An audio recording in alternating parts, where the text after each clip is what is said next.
देखिए, पहले राजा जो है वो रानी के गर्भ से पैदा होता था। अपनी ये लोहारू की धरती, महाराज शेखा जी की शेखावाटी के 4 परगने लोहारू, महेंद्रगढ़, इनमें से एक हिस्सा एक स्तंभ हुआ करता था। हमारा राजा वो होता था जो रानी के गर्भ से पैदा होता था, या जो भुजाओं की ताकत से, तलवार की ताकत से जीत करके कोई बन जाता था, वो राजा होता था। अब हमारा राजा वो होता है जिसको हम जनता के लोग चुनते हैं, लोकतांत्रिक व्यवस्था। सुहासला का सरपंच कौन होगा वो गांव के लोग तय करते हैं। प्रमुख कौन होगा ये भी हम तय करते हैं। हरियाणा की सरकार किसके हाथ में बनेगी उसके लिए विधायक हम चुनते हैं, सांसद हम यहां से चुन करके भेजते हैं। वो सांसद मिलकर के दिल्ली की में प्रधानमंत्री की कुर्सी पर कौन बैठेगा इसका अप्रत्यक्ष रूप से निर्णय हम करते हैं। हम यहां से चुन करके अपनी सरकारों को, अपने राजाओं को भेजते हैं। इसलिए हमारा जो मत है, हमारा ये वोट है, ये बहुत महत्वपूर्ण है, क्योंकि आने वाले 5 साल के लिए हमारे भविष्य का निर्धारण करने वाला, भविष्य का निस्तारण करने वाला। हम ये जो एक खटका दबा करके एक वोट डालने वाले, ये हमारे इस गांव की, हमारे तहसील की, हमारे जिले की, हमारे राज्य की और हमारे देश की तकदीर और तस्वीर बनाने वाला है। इसलिए हमारा ये वोट अत्यंत महत्वपूर्ण है और इसकी महत्ता को समझते हुए हमको मतदान करने की आवश्यकता, और अगर महत्ता की समझने की जरूरत पड़ती है तो हमको तुलना करके देखना होता। अब अगर तुलना करनी हो 10 साल की, 10 साल भारतीय जनता पार्टी का शासन देश में भी था, भारतीय जनता पार्टी का शासन प्रदेश में भी था। अगर मैं देश के परिप्रेक्ष्य में बात करूं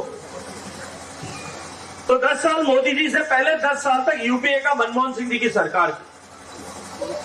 2 ही तरह के समाचार अखबार में छपते थे, या तो घोटाले के समाचार छपते थे या आतंकवादियों के द्वारा की गई बड़ी आतंकवादी घटनाओं के समाचार छपते थे। घोटाले धरती में कोयले से लेकर के आकाश में तरंगों को बेचने तक लाखों लाखों करोड़ रुपए के घोटाले उस समय हुए। और अगर आतंकवादी धमाकों की बात करूं तो हमारी आस्था के केंद्र जितने भी हैं,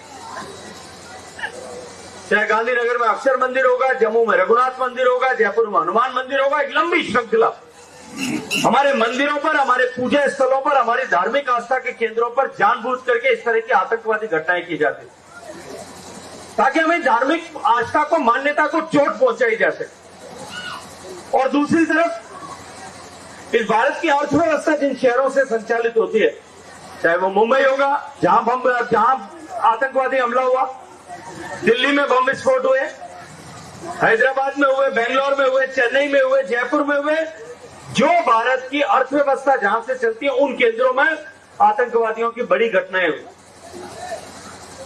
2 ही तरह की चीजें अखबारों में छपती थी। और आज पिछले 10 साल में मोदी जी की सरकार के 10 साल उठा करके देखिए, इस 10 साल में 2 तरह के समाचार छपते हैं। या तो गरीब में के जीवन में परिवर्तन आने के समाचार छपते हैं कि गरीब का घर मिला, 4 करोड़ गरीबों को घर मिले। देश में 12 करोड़ माताओं बहनों को नित्य प्रतिदिन जिस शौचालय के न होने के कारण से अपनी गरिमा के साथ में समझौता करना पड़ता था, उन 12 करोड़ परिवारों की महिलाओं को, माताओं बहनों को गरिमा के साथ, सम्मान के साथ जीने का सौभाग्य जो है उस शौचालय के माध्यम से मिला। देश में 4 करोड़ परिवार ऐसे थे आजादी के बाद में भी। हरियाणा में तो आप लोगों के यहाँ मोटे तौर पर गांव में रहने की व्यवस्था है, अब जाकर के लोग खेतों में जाकर के बसे, और जब खेतों में जाकर के बसे तब जेपी दलाल साहब जैसे नेताओं की कृपा से बिजली भी आ गई, पानी भी आ गया, सोलर लाइटें भी लगी, सारा काम हो चुका है। उसके बाद में जाकर के मैं तो राजस्थान के जैसलमेर में पैदा हुआ। मेरा गांव बेशक आपके पड़ोस में सीकर जिले में होगा, लेकिन मेरा जन्मस्थली जैसलमेर में थी और मेरी कर्मस्थली जोधपुर में, मारवाड़ में। वहां मैंने देखा है माताओं बहनों को 10-10 किलोमीटर, 5-5 किलोमीटर पानी लेने जाने जाते हुए। एक बच्ची जब छोटी होती थी, 12 साल की उम्र की होती थी, 10-12 साल की उम्र में अपनी माँ के साथ में, अपनी काकी के साथ, अपनी बुआ के साथ, अपनी मासी के साथ, नानी के साथ, दादी के साथ, बड़ी बहन के साथ, माँ के साथ छोटो घड़ूलियों माता वाले ले और पानी लेवने जाते। कहीं 1 किलोमीटर जाती, कहीं 2 किलोमीटर जाती, कहीं 5 किलोमीटर जाती थी। ऐसी स्थिति यहां भी थी कुछ सालों पहले, कुछ दशकों पहले। हेलो। और पानी लेने की वो यात्रा उसके जीवन पर्यंत उसके साथ चलती थी। उसके जीवन में सब कुछ बदलता था समय के साथ। जैसे जैसे उम्र बड़ी होती थी, वो छोटी बच्ची से बड़ी बेटी हो जाती थी, बड़ी बेटी से उसकी शादी हो जाती, वो किसी घर की बहू बन जाती, बच्चे हो जाते, मां बन जाती, बच्चे बड़े हो जाते, बड़ी बहू बन जाती, बच्चों की शादी हो जाती, सासू बन जाती, बच्चों के बच्चे हो जाते, दादी या नानी बन जाती। लेकिन उसके जीवन में सब बदलाव होता था, लेकिन वो मटका उसके जीवन में नहीं बदलता। वो मटका उसके सिर पे हमेशा बना रहता था। पहले छोटा होता था, उम्र बढ़ती जैसे जवान होती मटका बड़ा हो जाता, थोड़ी और शरीर में ताकत आती, मटके के ऊपर एक और मटका और वो छोटा घड़ूलिया ऊपर 3-3 लेकर के जाना पड़ता था। और जब उम्र वापस बुढ़ापे की तरफ जाती थी, शरीर कमजोर होता था, तब उसी तरह से धीरे धीरे उतरता। और 70 साल की नौकरी होती भी कि माता माँ छोटो घड़ूली रोज पानी लेने जाना पड़ता। पढ़तो कौन पढ़ता? इस व्यवस्था को बदलने के लिए देश में कितने प्रधानमंत्री आए, लेकिन नरेंद्र मोदी ने कहा कि देश में हर घर तक पीने का पानी पहुंचाना, इस संकल्प के साथ में काम करना है। आपके आशीर्वाद से मुझे जिम्मेदारी दी थी। देश में 19.5 करोड़ घर थे। जिस दिन हमने काम शुरू किया था उस दिन देश में केवल 3 करोड़ घर तक पानी जाता था। आज मैं गर्व के साथ में कह सकता हूं कि 16 करोड़ 50 लाख घरों तक पीने का पानी जाता है। मैं धन्यवाद दूंगा जेपी दलाल साहब को, हरियाणा की बीजेपी सरकार। जब हम काम कर रहे थे तो पहले 5 प्रदेश जहां 100% घर तक पानी पहुंचा, उसमें से एक हरियाणा था। यहाँ 24 लाख से ज्यादा घरों तक पानी पहुंचा करके हरियाणा को 100% सैचुरेट करने का काम जो है वो भारतीय जनता पार्टी की सरकार ने किया। हर गरीब के घर में बैंक का खाता खुलना चाहिए। पुराने जमाने में कांग्रेस पार्टी की सरकारें हुआ करती थी, कांग्रेस के एक प्रधानमंत्री को मंच पर खड़े होकर के मजबूर होकर के कहना पड़ता था कि हम 100 रुपए बेचते हैं, धरातल पर पहुंचते पहुंचते 15 रुपए बच जाते, बाकी रास्ते में भ्रष्टाचार की भेंट चढ़ जाती। जब बैंक के खाते खोलने की बात शुरू हुई, आप लोगों के आशीर्वाद से उस समय मैं फाइनेंस में था, और उस कमेटी में बैठकर जब इस बात पर चर्चा हुई, हमारे विपक्ष के मित्र कहते थे कि ये तो संभव ही नहीं, हिंदुस्तान के बैंक के कंप्यूटर बंद हो जाएंगे अगर 10 करोड़ खाते नए खोल दिए। कौन गारंटी देगा गरीबों के बैंक के खाते खोलने की? लेकिन नरेंद्र मोदी की सरकार ने तय किया 10 साल में कि गरीब के खाते, बैंक का खाता खोलना है। आज देश में 54 करोड़ 50 लाख खाते खोल करके देश के हर गरीब के घर में खाता हो गया। और नरेंद्र मोदी किसान सम्मान निधि, हम सब किसान यहाँ बैठे हैं, एक खटका दबाता आप सब लोगों के खाते में 6,000 रुपए आते हैं कि नहीं आते? न कोई पटवारी के पास जाने की आवश्यकता है, न कोई बिचौलिए से सर्टिफिकेट लेने की आवश्यकता है, न कोई कागज सही कराने की आवश्यकता है, सीधा आपके खाते में पैसा पहुंचता है। देश के गरीब के जीवन में परिवर्तन लाने के लिए नरेंद्र मोदी जी की सरकार ने केवल योजनाएं बनाई नहीं, उन योजनाओं को धरातल पर उतारने की व्यवस्था भी की। मैं याद दिलाना चाहता हूं, पुराने लोग यहाँ बैठे हों, पुराने जमाने में इंदिरा आवास होती थी, योजना होती थी कि नहीं होती थी आपके यहाँ? इंदिरा आवास योजना में एक गांव में कितने घर बनते थे? एक पंचायत में दलाल साहब साल भर में, एक पंचायत में सरपंच कोई लाट हो तो मजबूत हो तो सरपंच हर साल में एक लिया था। कोई जेपी दलाल साहब की जैसी कृपा जो है इस गांव पर है, क्योंकि गांव ज्यादा वोट देता है तो इनको 2 दे दे। अब अगर सरपंच साहब को 1 या 2 घर मिल गए गांव में, 300 400 500 कच्चे मकान, वो किसका घर बनाएगा? वो कहेगा या तो मैं खुद का बना दूं, और नहीं तो मेरे काके के बेटे भाई का बना दूं, और किसका बनाऊंगा, नहीं लड़ाई हो जाएगी गांव। कोई कल्पना नहीं कर सकता था कि 100% सैचुरेशन के लिए इस देश में काम होगा। नरेंद्र मोदी ने कहा हर गरीब का घर बनना चाहिए। आज देश में 4 करोड़ गरीब घर बन गए, और 3 करोड़ और बनाने के लिए कैबिनेट ने 2 लाख करोड़ रुपए घोषित कर दिए। गरीब के जीवन में परिवर्तन लाने के लिए जो काम किया, आज 25 करोड़ लोग गरीबी की रेखा से बाहर निकल करके सम्मान के साथ मध्यम वर्गीय जीवन जीने का सौभाग्य प्राप्त कर चुके। देश की हालात बदले। उस 10 साल में घोटाले होते थे, सड़क बनाने में घोटाला होता था, रेल चलाने में घोटाला होता था।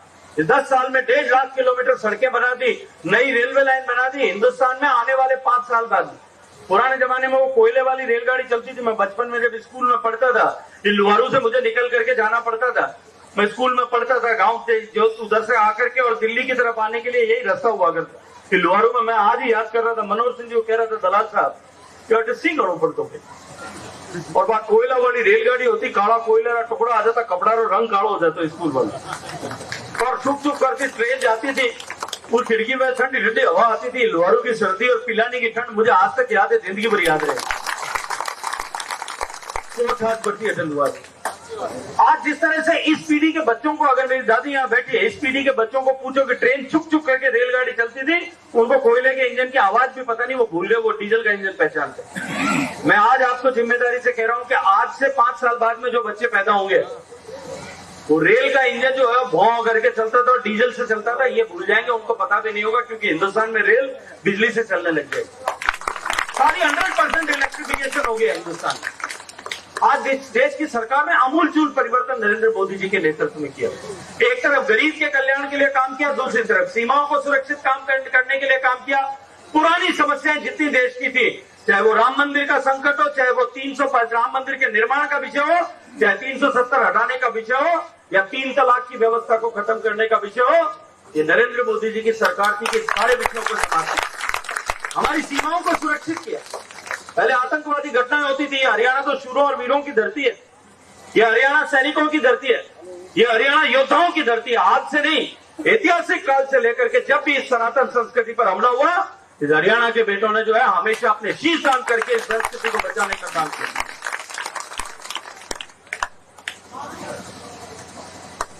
दुख होता था पहले, हमारे सैनिकों के सिर काट करके ले जाते थे, हम कुछ कर नहीं पाते। हमारे सैनिकों को मार करके डंडों पे बांध करके बांग्लादेश में ले जाकर के घसीट के ले जाते हुए वीडियो आते थे, हम कुछ कर नहीं पाते थे। ये आपकी एक वोट की ताकत से सरकार बनी नरेंद्र मोदी जी की, और उस सरकार में जब पहली बार उरी में घटना हुई, सर्जिकल स्ट्राइक की, कल उसकी जो है उसकी तिथि थी, कल के दिन में वो घटना हुई, घर में घुस करके मारा। दूसरी बार हुआ, दूसरी बार हवाई जहाज भेज करके देश का भूत कर दिया। पाकिस्तान की उसके बाद में हिम्मत नहीं हुई भारत की तरफ आंख उठा करके देखने।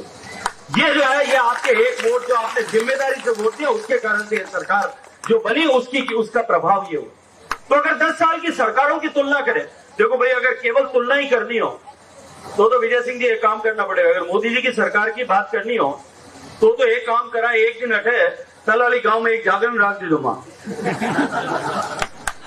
और जागरण नाम कहीं चाहिए जागरण नाम, एक जागरण वे कौन वे आपके वह माता जी को करा, भैरू जी को भी करा कौन करा, भाई बालाजी को भी करा। जागरण नाम कहीं चाहिए, भजन गाने वाला भजनी चाहिए, 3-4 बार उगारा देने वास्ते चाहिए, एक ढोलक बजाने वालों चाहिए, एक तबला वालों चाहिए, एक पेटी बाजा वालों चाहिए, 3-4 झिंझिया बजाने वाला चाहिए, मंजीरा वाला, और 2-3 जना चाय बनाने चाहिए। एक वो आजकल मोटोड़ो बाजो आवे, कहीं के नाम मंठानी गुनगुन बजावे देखो चाहिए, 1-2 डंडिया वालों भी आया करे, पैड वो चाहिए, और 3-4-5 माइक लगे हुए जाके एक जो जागरण में, और जागरण में भी वे कहीं 9-10 बजे तो शुरू करे, और 12 बजे बाद में जिन्हें घरे नींद को नहीं आवे, हमारे डोकरी जड़ा बैग बटे बैठे रहे, बाकी सब घर जाके सो जाए, आई बैग को नहीं बैग। मैं आपको जिम्मेदारी से एक बात कहता हूं, दलाल साहब, एक दिन आप मोदी जी के योजनाओं का जागरण यहाँ रख देना, और उसमें कोई आवश्यकता नहीं है, न तो ढोलक चाहिए, न तबला चाहिए, न पेटी बाजा चाहिए, न मंजीरा चाहिए, न मॉर्गन चाहिए, न पैड चाहिए, न माइक चाहिए, एक माइक लगा देना।